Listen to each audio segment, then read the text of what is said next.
Two cooks in the kitchen. Let's make French onion soup. Kelly's not sure about this recipe, so I've got to make it really good and convince her that she really actually does like French onion soup. So I've begun with 2 pounds of onions, and I have peeled them and cut them lengthwise. And I want to slice these very thinly, so I'm going to use the mandolin, which will help with that and get all the slices pretty uniform. We're still in the middle of the raging pandemic. Tomorrow is New Year's Eve, and you know, it's as bad as it's ever been. And so I'm not going to run out and buy a whole bunch of onions of one particular kind just to make this soup. I'm going to use the ones we have, which happens to be 2 sweet onions and 1 yellow onion. In the summer, when they're available, I have another onion soup recipe that I'd like to make using the Vidalia onions. Vidalia? That's what they are. Vidalia. Vidalia onions from Georgia. Those are sweet and very, very tasty, and they'll make a really nice onion soup. But really, you can use whatever onions you have on hand. It's still going to come out great no matter what. So I'm just going to set about the business of cutting these, slicing them very thinly, and when I get that done, we'll come back and start cooking them.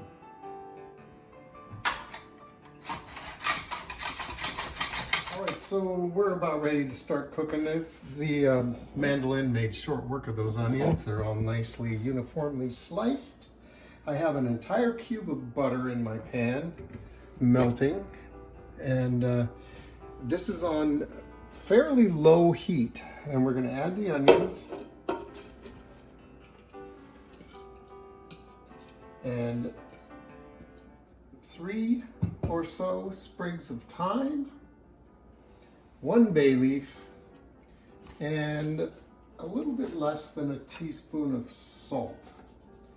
And we're going to let this cook really low, uncovered, for 45 minutes to an hour until the onions caramelize, but we don't want to do this quickly. We want this to happen really slowly.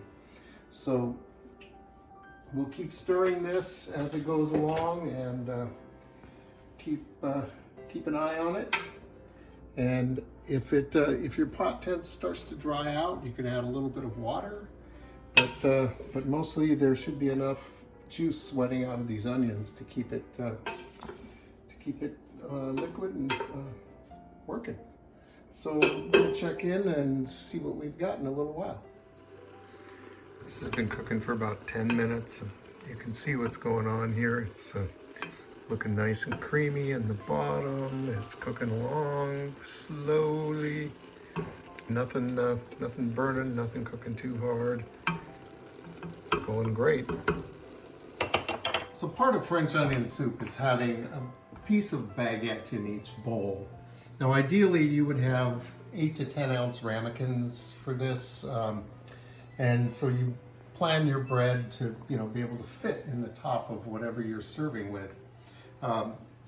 With an 8 to 10 ounce ramekin, you would probably need 6 pieces of bread because you'd be planning on about 6 servings. We don't happen to have anything that's really going to work well for this, so we're just winging it. I'm going to toast up 4 pieces of baguette.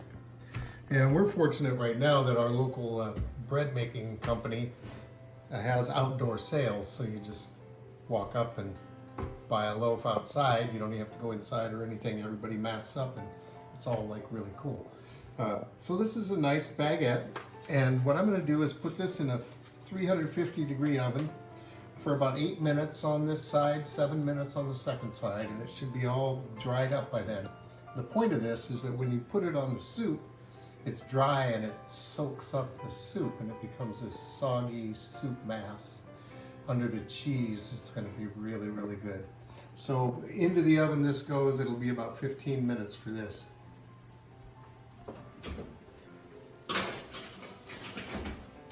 All right, so our onions are super soft now. They've had their 45 minutes. You know, they've definitely cooked. So what we're going to do is we're going to add 2 teaspoons of flour.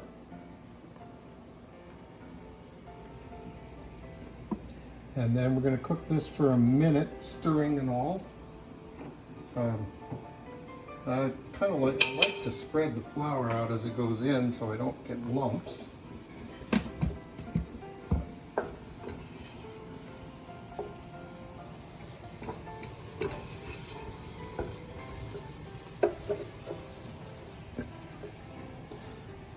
This will flour will suck up some of the moisture that's down in here and provide us a little bit of a thickener to our soup.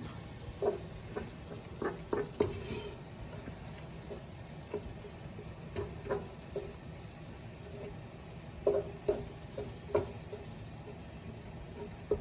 think that's stirred in pretty good here.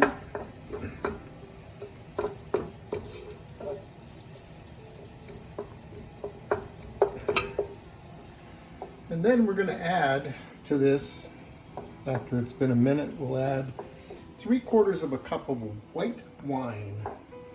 Now the thing about cooking with wine is, you know, it doesn't have to be your best wine. I'm not going to put a Rombauer in here or anything, but it needs to be a wine that you would enjoy drinking because you're going to taste it in your food. So make sure that, you know, you don't just get a bottle of wine for cooking that you would never drink. Get something that you would drink. And we found some nice inexpensive wines at grocery outlet that do just fine. And so that's what we'll be using in here. I'll get my 3/4 of a cup. I'm going to let this cook for about 2 minutes. I'm going to turn the heat up a little because that bottle of wine has been in the fridge, so it's cold. But we're going to let this cook for about 2 minutes. That'll reduce the wine a little bit. And then we are going to add 5½ cups of beef broth. And I'm sure that you could do this with vegetable broth, but then it really wouldn't be French onion soup now, would it? We also have a video on how to make beef broth. We do, and I must say that what I'm using for beef broth is really going to elevate this soup. It's a bone broth where I boiled the bones for 36 hours to make a very rich bone broth out of it. Now, this has another, minute to go, and if you look in here, you can see that this is totally thickening. Just from those 2 teaspoons of flour and the wine, we're getting somewhat of a roux going here. So anyway, I have my bone broth, and we freeze it, and so 5½ cups. It's really going to make this delicious. And along with that, we're going to add 1/2 teaspoon of pepper. And then we're going to let this whole thing simmer slowly, very slowly, and let the flavors marry for another 30 minutes or so. And then it'll be time to put the finishing touches on it. So I think it's been about, I can't hardly see the clock because it's dark, but I'm going to put the bone broth in now. And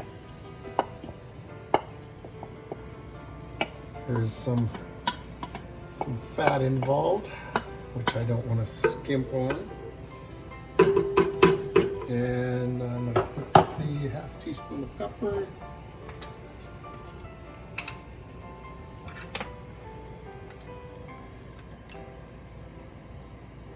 Okay, and that is the soup portion of our adventure here. It's going to, we're going to let this cook now for I think I'm gonna wait till it simmers and then start my half hour then, because I really want these flavors to all marry, and I want to come up with a rich French onion soup. All right, so we've had our 30 minutes of flavor marrying here. I'm gonna pull out the bay leaf. Oh. And then I'm gonna go to the ramekin, and I just somehow have the feeling that this is gonna fit perfectly. We'll find out. So we're serving this family style. One ramekin. Oh, look at that. Beautiful. Now, if you had your individual ramekins, you would definitely want to use those to create the individual servings for your dinner guests. But I think this is going to suit us quite well. So we have our soup, we have our baguette that we have croutonized.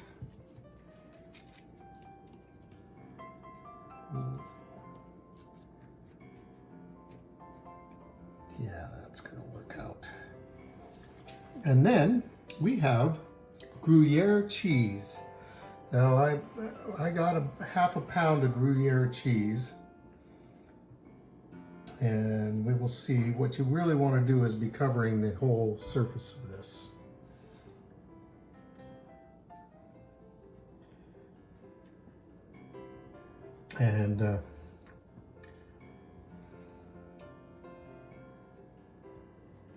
And for your individual ramekins, you know, it's fine to let the cheese hang over the edge of the ramekin a little bit. It looks kind of classy. But you don't want to skimp on this. You want plenty. I think that looks pretty good right there. So with this, we're going to go under the broiler. And this should really only take a couple of minutes. We're just going to get the cheese melty. And we'll do it in a pan just in case of accident.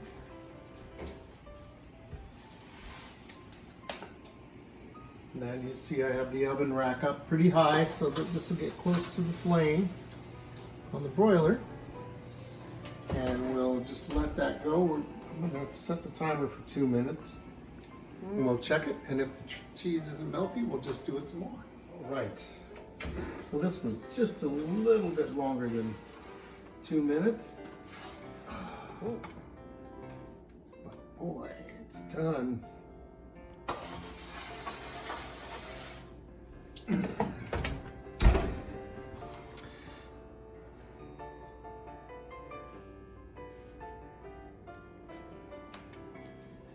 Yes, indeed. There you have it. French onion soup.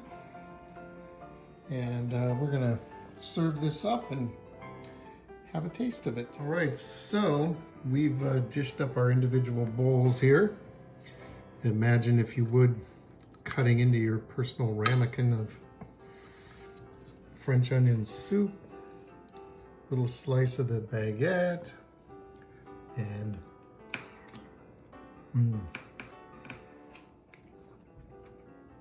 wow, that's really good. The onions, having been cooked so long and caramelized, are really sweet. The baguette soaked it up. It adds a little bit. And the cheese, of course. The Gruyere is rich and a little bit sweet, so it makes a very nice combination. So thank you for watching Two Cooks in the Kitchen, and we'll see you next time.